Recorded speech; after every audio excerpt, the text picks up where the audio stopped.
Hello student, welcome to ISR academy. Previous video में हमने alkyl halide के reactions वगैरह देखे थे, प्रिपरेशंस हमने कंप्लीट कर लिए हुए हैं। ठीक है। आज के वीडियो में, जैसा कि मैंने प्रीवियस वीडियो में कहा था कि ऑप्टिकल एक्टिविटी स्टार्ट करेंगे, उस पर होने वाले रिएक्शंस देखेंगे। ठीक है। आरएस कॉन्फ़िगरेशन सीखेंगे, इनैंशियोमर्स क्या होते हैं, रैसमिक मिक्सचर क्या होते हैं। ये आज के वीडियो में हम लोग सारे टॉपिक कवर करने वाले हैं। ठीक है। तो स्टार्ट करते हैं ऑप्टिकल एक्टिविटी से। देखो, ये बहुत टफ टॉपिक भी है, सब बोलते हैं कि जल्दी समझ में नहीं आता है, बट ये मुझे जहाँ तक लगता है कि ये बहुत सिंपल टॉपिक है ऑप्टिकल एक्टिविटी समझने के लिए। ऑप्टिकल एक्टिविटी जनरली रिलेट करता है फिज़िक्स को, थोड़ा सा फिज़िक्स वगैरह में तुमने ये वर्ड सुने होंगे, बट यहाँ पे हम लोग पूरा मतलब केमिस्ट्री के रिलेटेड चीज़ों को देखेंगे, सॉल्यूशंस वगैरह के रिस्पेक्ट में। तो चलो, ऑप्टिकल एक्टिविटी होती क्या है देखते हैं। ठीक है। मान लो कि अगर मैं बोलूँ कि हमारे पास एक ऑर्डिनरी लाइट है,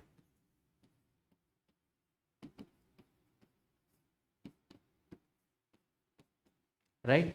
ऑर्डिनरी लाइट है।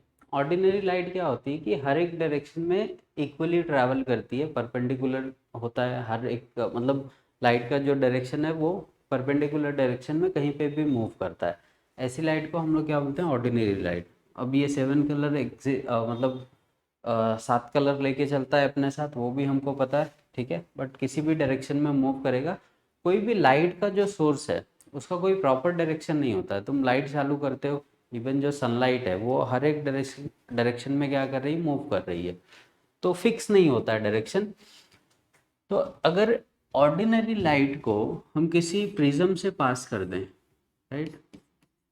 प्रिज्म वगैरह जनरली प्रिज्म पे भी क्वेश्चन आते हैं कि कैसे बनता है, तो CaCO3 से बन जाता है हमारा प्रिज्म, राइट। निकोल प्रिज्म बोलते हो ना इनको। तो ऑर्डिनरी लाइट को जब हम लोग किसी प्रिज्म से पास करते हैं तो ये जो लाइट का डायरेक्शन है वो एक सिंगल प्लेन पे हो जाता है, राइट। मतलब अब ये जो हर एक प्लेन पे ट्रैवल कर रही थी, हर एक प्लेन पे वाइब्रेट कर रही थी, अब एक सिंगल प्लेन पे ट्रैवल करने लगती है, और ऐसे लाइट को हम लोग क्या बोलते हैं, प्लेन पोलराइज्ड लाइट। ठीक है। आगे से चैप्टर में इसको हम लोग PPL बोलेंगे, प्लेन पोलराइज्ड लाइट। ठीक है। तो प्लेन पोलराइज्ड लाइट और ऑर्डिनरी में फ़र्क समझा। जैसे ही हम लोग ने प्रिज्म से पास किया, वो ऑर्डिनरी लाइट ही कन्वर्ट हो जाती है किसमें, प्लेन पोलराइज्ड लाइट में। अब मान लो कि इस प्लेन पोलराइज्ड लाइट के आगे मैं एक सोल्यूशन रख दूँ, ऐसे ऑर्गेनिक सोल्यूशन।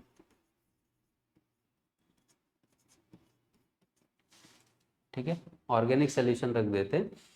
तो अगर ये प्लेन पोलराइज्ड लाइट इस ऑर्गेनिक सोल्यूशन में पास होती है, अगर ये पास होते टाइम क्लॉकवाइज डायरेक्शन में घूम जाती है, मतलब अगर इसका एंगल चेंज हो गया, या फिर एंटी क्लॉकवाइज डायरेक्शन में रोटेट कर जाए,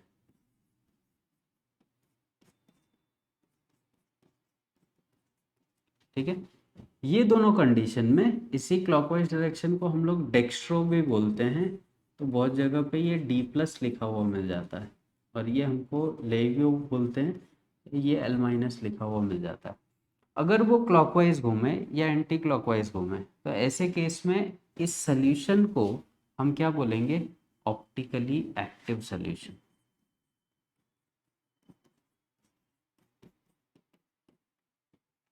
ठीक है।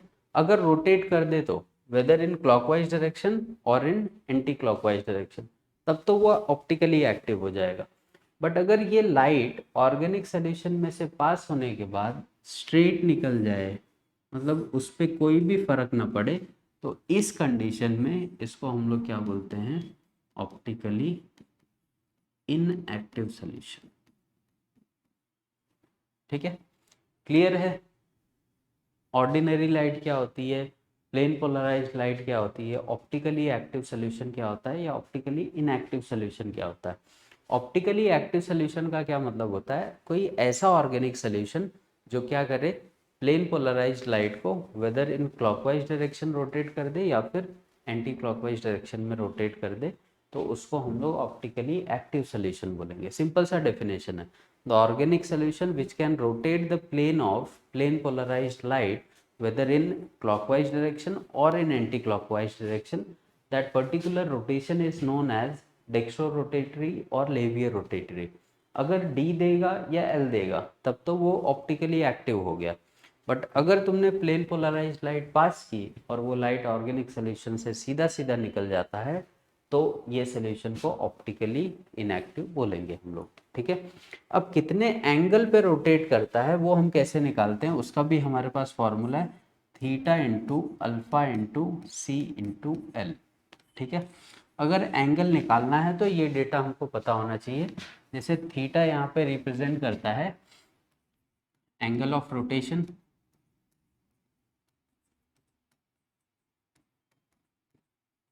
ठीक है, यहाँ पे अल्फा रिप्रेजेंट करता है स्पेसिफिक एंगल ऑफ रोटेशन,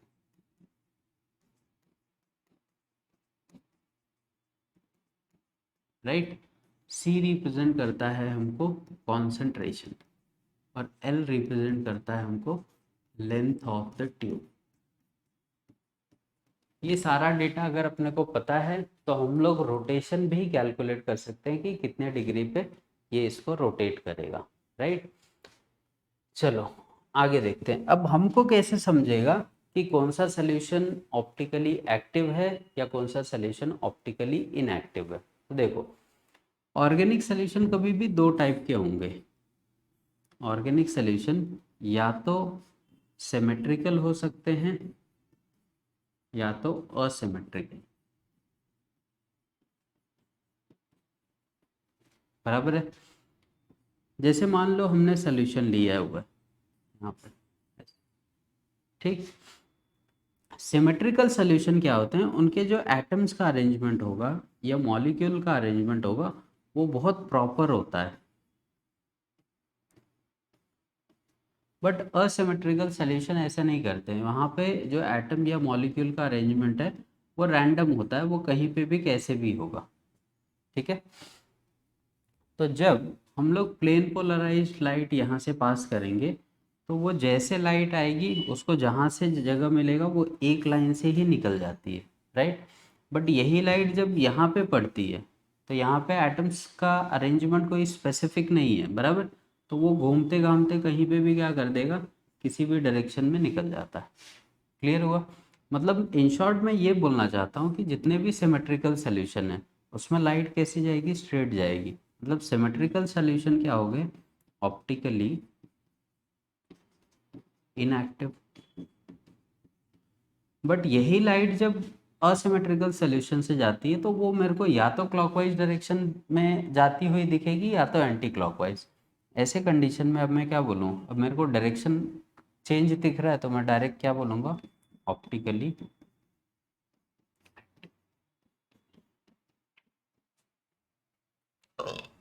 तो पहला डेफिनेशन तो यही बनता है ऑप्टिकली एक्टिव सोल्यूशन का कि ऐसा कोई भी सोल्यूशन होगा ऑर्गेनिक जो असिमेट्रिक है वो क्या हो जाएगा, ऑप्टिकली एक्टिव हो जाएगा।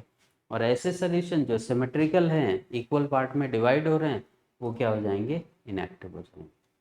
ठीक है, अब मान लो कि एक बीकर में मुझे सोल्यूशन दिया हुआ है। अब मैं देख के तो बता नहीं सकता कि वेदर वो जो सोल्यूशन है वो सिमेट्रिकल है या अनसिमेट्रिकल है। उसके लिए मुझे उसका मॉलिक्यूलर फार्मूला पता होना चाहिए, मॉलिक्यूलर फार्मूले के साथ साथ उनके एटम का अरेंजमेंट पता होना चाहिए। ठीक है, तो कोई ऐसा मेथड चाहिए जो मुझे देखते ही क्लिक हो जाए कि ये सोल्यूशन ऑप्टिकली एक्टिव होगा या इनएक्टिव होगा। तो चलो सिंपल सा कॉन्सेप्ट देखते हैं। ऐसे ऑर्गेनिक सोल्यूशन जिनमें कायरल कार्बन प्रेजेंट होते हैं, कायरल कार्बन बोल लो या इन्हीं को हम लोग एक वर्ड में बोलते हैं असिमेट्रिक कार्बन,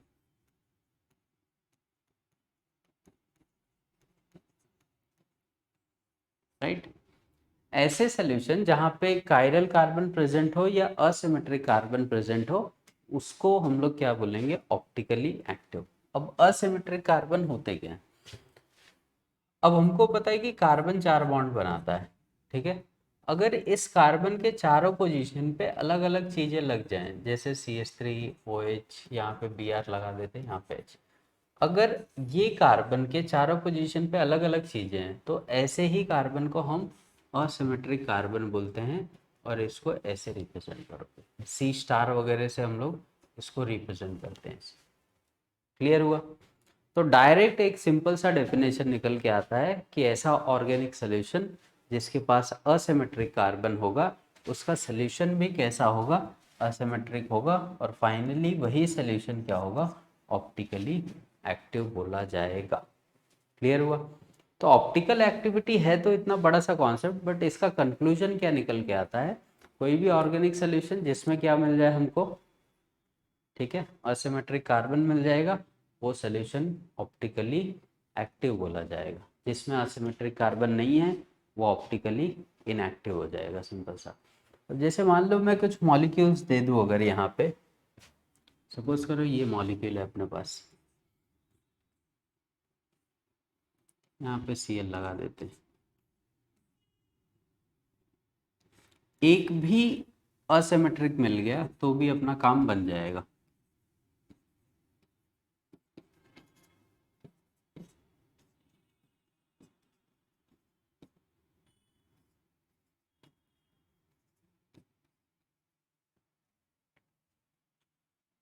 मान लो ये स्ट्रक्चर्स लेके चलते हैं हम लोग,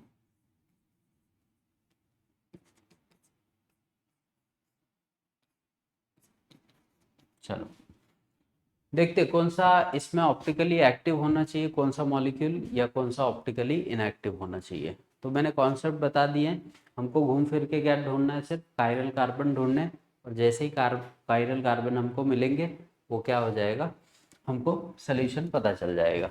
चलो ढूंढ लो इसमें। अगर हम लोग ये वाले कार्बन को देखें तो इस पर क्या है, 3 हाइड्रोजन हो जाएंगे, बराबर, तो 3 पोजीशन मैच कर जाएगी, तो इसको छोड़ दो, ये तो वैसे ही आउट ऑफ द बॉक्स है। ये कार्बन हो सकता है, क्योंकि यहाँ पे अगर मैं कार्बन अज्यूम करूँ तो इसके एक तरफ मिथाइल ग्रुप है, एक पे क्लोरीन है, एक पे इथाइल है, और एक क्या रहा होगा यहाँ पे, हाइड्रोजन रहा होगा, बराबर। चारों पोजीशन डिफरेंट दिख रही हैं, तो ये कार्बन कैसा होगा, कायरल कार्बन होगा, और ये मॉलिक्यूल भी क्या हो जाएगा, ऑप्टिकली एक्टिव। नेक्स्ट पे आ जाए, तो अगर मैं इस कार्बन को देखूं तो इस पे 2 हाइड्रोजन क्या हो गए, सेम हो गए, तो ये असिमेट्रिक कार्बन नहीं होगा। इस पे आ जाओ, यहाँ पे भी देखने को क्या मिल रहा है, ये दोनों हाइड्रोजन मैच हो गए, तो ये असिमेट्रिक नहीं है। ये जैसे एक्टिव था वैसे ही ये हमारा क्या हो जाएगा, इनएक्टिव। इस पे आ जाओ, ये कार्बन पे 3 हाइड्रोजन है, ये तो गया बाहर वैसे ही। इस पे देखो फिर से 2 हाइड्रोजन है, ये भी गया बाहर। इस पे फिर से 3 है, ये भी गया बाहर। इस कार्बन पे एक OH ग्रुप है, एक CH3 ग्रुप है, एक ये पूरा ग्रुप है, और एक कौन सा, हाइड्रोजन। मतलब ये कार्बन के चारों पोजीशन अलग है। ये असिमेट्रिक कार्बन है, असिमेट्रिक कार्बन है, तो ये मॉलिक्यूल भी क्या हो जाएगा, ऑप्टिकली एक्टिव। नेक्स्ट पे चलते हैं। यहाँ पे अगर देखोगे तो क्या होता है, CH2 होता है यूनिट, ये सारी CH2 की यूनिट है, सारी CH2 है, तो ये सारी पोजीशन तो मैच ही कर रही है। बचाइए, ये कार्बन पे एक मिथाइल ग्रुप, एक Br ग्रुप। अब देखो इसके इस तरफ की चीज़ें और इस तरफ की चीज़ें एग्जैक्टली मैच कर रही हैं, CH2 CH2 CH2, और यहाँ पे ये, तो ये भी पोजीशन मैच हो रहा है और ये भी हो रहा है, तो मतलब ये असिमेट्रिक कार्बन नहीं है, तो ये क्या हो जाएगा, इनएक्टिव कंपाउंड। ठीक है। इसके बाद ये अगर हम लोग देखें तो ये देखो, यहाँ पे जो Br है, एक Br है, एक मिथाइल है, एक पे ये पूरा ग्रुप लगा है, और चौथी पोजीशन पे हाइड्रोजन। मतलब ये कैसा है, असिमेट्रिक कार्बन है, सिमेट्रिक कार्बन है, तो ये मॉलिक्यूल क्या बोला जाएगा, ऑप्टिकली। क्लियर हुआ? ऑप्टिकल एक्टिविटी कैसे देखनी है हमको स्ट्रक्चर्स में, तो इजी मेथड्स होते हैं, इजीली हम लोग वेरीफाई कर सकते हैं कि वेदर वो ऑप्टिकली एक्टिव है या इनएक्टिव है। अब ऑप्टिकल एक्टिविटी से हमको 2-3 डेफिनेशंस आती हैं, अब वो डेफिनेशन को लॉजिकली समझ लोगे तो बेटर हो जाएगा। ऑप्टिकल एक्टिविटी पे बेस्ड होता है एक डेफिनेशन, जिसको हम लोग क्या बोलते हैं, एनैंशियोमर्स।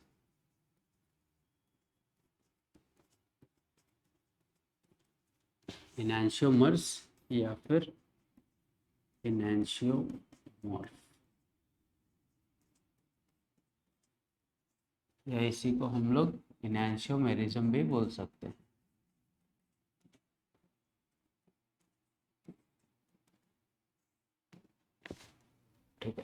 अब ये क्या फिनोमेना है देखो, आइसोमर्स, आइसोमेरिज्म।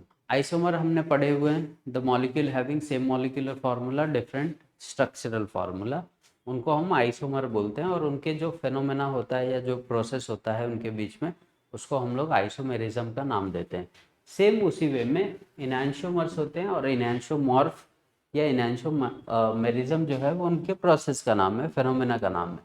ठीक है, अब इनैंशियोमर्स होते क्या है देखो, सपोज करो कि अगर मैं यहाँ पे एक स्ट्रक्चर बना दूँ ऐसे, यहाँ पे मैंने OH लगा दिया, यहाँ पे H, यहाँ पे Br, और यहाँ पे लगा देते हैं Cl। ठीक है, ये मेरे पास एक मॉलिक्यूल है, बराबर। अगर मैं इसकी मिरर इमेज बनाऊं, चलो ये हमारे पास एक मॉलिक्यूल है, क्लियर है। अब अगर मैं क्वेश्चन बोलूँ कि ये ऑप्टिकली एक्टिव होगा या इनएक्टिव होगा, तो आंसर क्या है कि इसके चारों पोजीशन पे अलग अलग चीज़ें हैं, तो ये ऑप्टिकली एक्टिव होगा। और ऑप्टिकली एक्टिव होगा तो वेदर डी कॉन्फ़िगरेशन देगा, राइट, या तो D+ का होगा या तो L- का होगा। चलो कुछ टाइम के लिए मान लेते हैं कि ये D+ कॉन्फ़िगरेशन हमको देता है, डेक्स्ट्रो देता है, मतलब क्लॉकवाइज डायरेक्शन में ये रोटेट करता है। जब इसके ऊपर हम लोग प्लेन पोलराइज्ड लाइट डाल देंगे तो अज्यूम कर लेते हैं कि ये क्या कर रहा है, इसको क्लॉकवाइज डायरेक्शन में रोटेट कर रहा है। मान लो 30 डिग्री पे रोटेशन भी लेके चलते हैं। ठीक है, इसी चीज़ की अगर मैं मिरर इमेज बना दूँ, तो मिरर इमेज हमको कैसे दिखेगी, यहाँ पे हाइड्रोजन आ जाएगा, यहाँ पे Cl आएगा, यहाँ पे Br, और यहाँ पे OH। अब यही इमेज क्या हो गई, अपोजिट हो गई। तो जब ये अपोजिट इमेज हो गई, तो जब ये यहाँ पे D+ कॉन्फ़िगरेशन था, तो अब ये मुझे क्या देगा, L- कॉन्फ़िगरेशन। क्लियर है, तो अगर मैंने इसको D+ लिया होगा तो उसकी मिरर इमेज फिक्स होगा, क्या बनाएगा, L- बनाएगा। इसके बाद ये 30 डिग्री यहाँ पे क्लॉकवाइज घुमा रहा है, तो ये 30 डिग्री कैसे घुमाएगा यहाँ पे, एंटी क्लॉकवाइज। समझा। अब देखो मॉलिक्यूल सेम है, सेम मॉलिक्यूलर फार्मूला, हम लोग कोई कुछ चेंजेस नहीं कर रहे हैं। ठीक है, हमने खाली क्या बनाई हुई है, मिरर इमेज। अब यहीं से एक कॉन्सेप्ट निकल के आता है कि क्या ये दोनों इमेजेस क्या हैं, सुपर इम्पोजेबल है या नॉन सुपर इम्पोजेबल। ये दोनों इमेज को हम लोग सुपर इम्पोजेबल बोलेंगे या non super. Super imposable image क्या होती है कि मान लो अगर हम लोग इस हाथ का मिरर इमेज बनाए, इसका अगर हम मिरर इमेज बनाए तो ऐसे दिखेगा, बराबर है। इस चीज़ को उठा के अगर मैं इस पे रख दूं ऐसे, तो क्या ये सुपर इम्पोज होगा क्या, मतलब सेम चीज़ें सेम जगह को ऑक्यूपाई नहीं कर रही हैं, तो ऐसी इमेज को हम लोग क्या बोलते हैं, non super imposable image. Clear हुआ। इसको उठा के अगर मैं इस पे रखूं और ये सेम जगह पे सेम चीज़ों को ऑक्यूपाई करेगा, तो ये सुपर इम्पोजेबल इमेज होगा।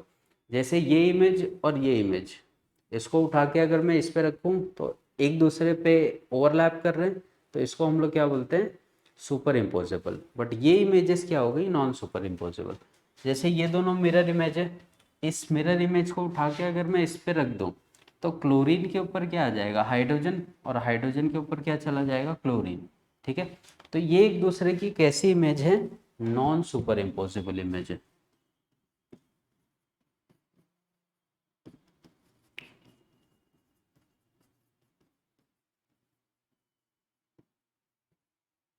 ठीक है, अब इनैंशियोमर का डेफिनेशन क्या होता है देखो, इनैंशियोमर ऐसे मॉलिक्यूल होते हैं जिनके पास सेम मॉलिक्यूलर फॉर्मूला होगा, बट वो दोनों एक दूसरे के क्या होने चाहिए, नॉन सुपर इम्पोजेबल इमेज होने चाहिए।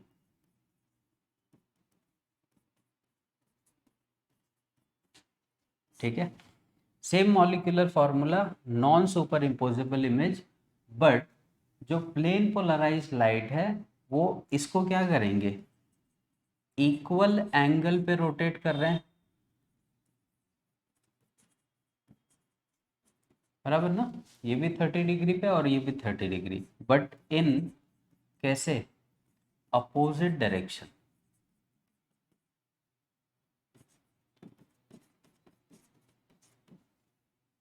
ठीक है, ऐसे मॉलिक्यूल जिनका मॉलिक्यूलर फॉर्मूला सेम होगा, वो दोनों एक दूसरे की नॉन सुपर इम्पोजेबल इमेज होनी चाहिए, और वो क्या करेंगे, प्लेन पोलराइज्ड लाइट को इक्वल एंगल पे लेकिन अपोजिट डायरेक्शन पे रोटेट करने की टेंडेंसी रखते हैं। ऐसे ही दो मॉलिक्यूल को हम लोग क्या बोलते हैं, enantiomer. And this particular phenomena is called as enantiomorph और इनैंशियोमेरिज्म। समझा? those molecule which have similar molecular formula, non super imposable mirror images of each other, but can rotate the plane of plane polarized light at equal angle but in opposite direction, are called enantiomers of each other। ठीक है, ये दोनों molecule एक दूसरे के इनैंशियोमर बोले जाएंगे। समझ में आया इनैंशियोमर का डेफिनेशन? ठीक है, मॉलिक्यूलर फॉर्मूला सेम होना चाहिए, non super imposable mirror image होने चाहिए, एंगल ऑफ रोटेशन सेम होना चाहिए। ठीक है, एंगल ऑफ रोटेशन क्या होना चाहिए, सेम होना चाहिए, बट अपोजिट डायरेक्शन में होना चाहिए। तो उसको हम लोग ऐसे लेके चलेंगे। समझ में आया कॉन्सेप्ट? अब यहीं से एक नई डेफिनेशन निकल के आती है, दैट इज रैसिमिक मिक्सचर।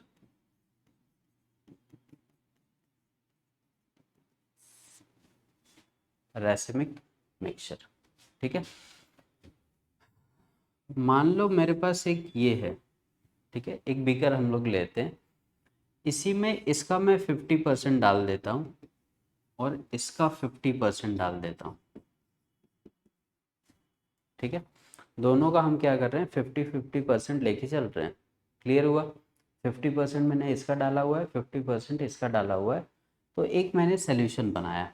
अब हमको पता है कि ये भी ऑप्टिकली एक्टिव है, ये भी एक्टिव है, बट ये हमको D+ रोटेशन दे रहा था और ये क्या दे रहा है, L- रोटेशन दे रहा है। तो इनके 50-50% से बनने वाला ये जो सोल्यूशन होगा, क्या लगता है ये ऑप्टिकली एक्टिव होगा या अभी छोड़ दो? 50% ये लिया, 50% ये लिया, इसमें मैंने प्लेन पोलराइज्ड लाइट पास कर दी।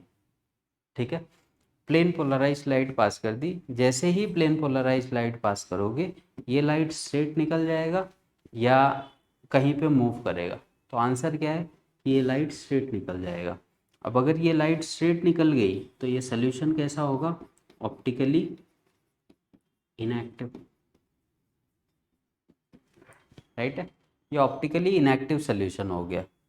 क्लियर हुआ? राइट, दो ऑप्टिकली एक्टिव सोल्यूशन से, या ऐसा बोलो कि दो इनैंशियोमर से, अगर हम लोग दो इनैंशियोमर का इक्वल प्रोपोर्शन लेके उससे एक नया सोल्यूशन बनाएं, तो वो सोल्यूशन हमेशा क्या होगा, ऑप्टिकली इनएक्टिव होगा। क्योंकि जितना ये पॉजिटिव रोटेट करेगा उतना ही ये नेगेटिव रोटेट करेगा।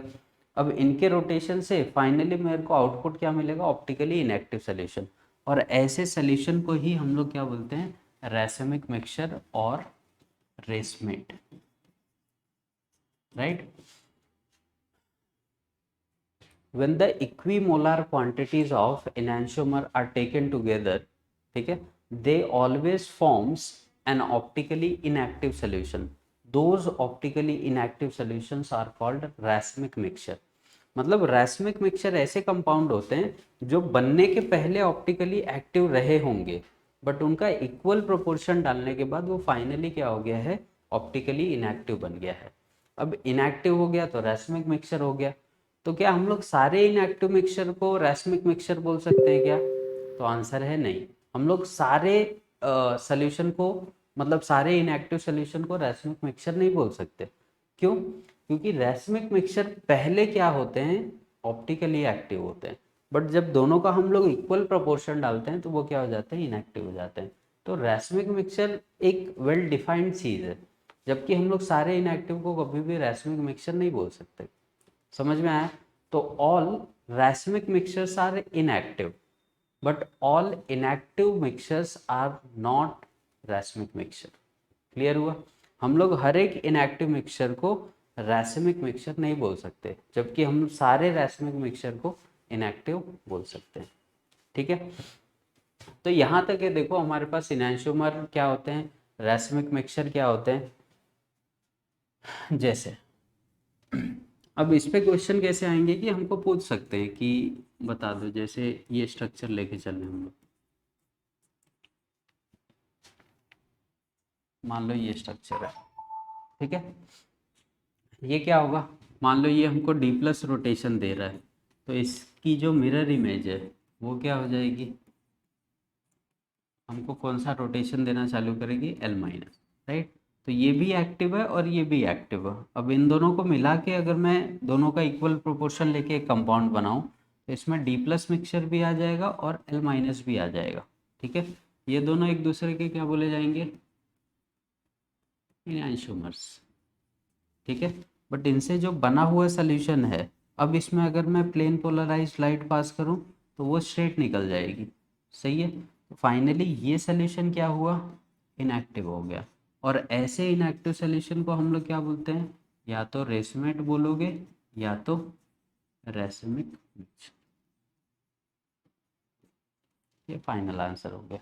ये दोनों क्या हो जाएंगे, एक दूसरे के इनैंशोमर, और ये बना हुआ इनसे मिक्सचर क्या बोला जाएगा, रेसमिक मिक्सचर। तो आज के वीडियो में देखो हम लोग ने देखा कि ऑप्टिकल एक्टिविटी क्या होती है, प्लेन पोलराइज्ड लाइट क्या होता है, कैसे बनता है, कैसे हमको पता चलेगा कि कौन सा सोल्यूशन ऑप्टिकली एक्टिव है या इनएक्टिव है, राइट है। क्लियर हुआ। तो हम लोग किसी भी सोल्यूशन को देख के ये बता सकते हैं कि वेदर वो ऑप्टिकली एक्टिव है या इनएक्टिव है, ठीक है। तो आज का वीडियो यहाँ पे हम लोग एंड करते हैं। नेक्स्ट वीडियो में हम लोग SN1 SN2 रिएक्शन से प्रोसीड करेंगे और अकॉर्डिंगली चैप्टर हमारा चलते जाएगा।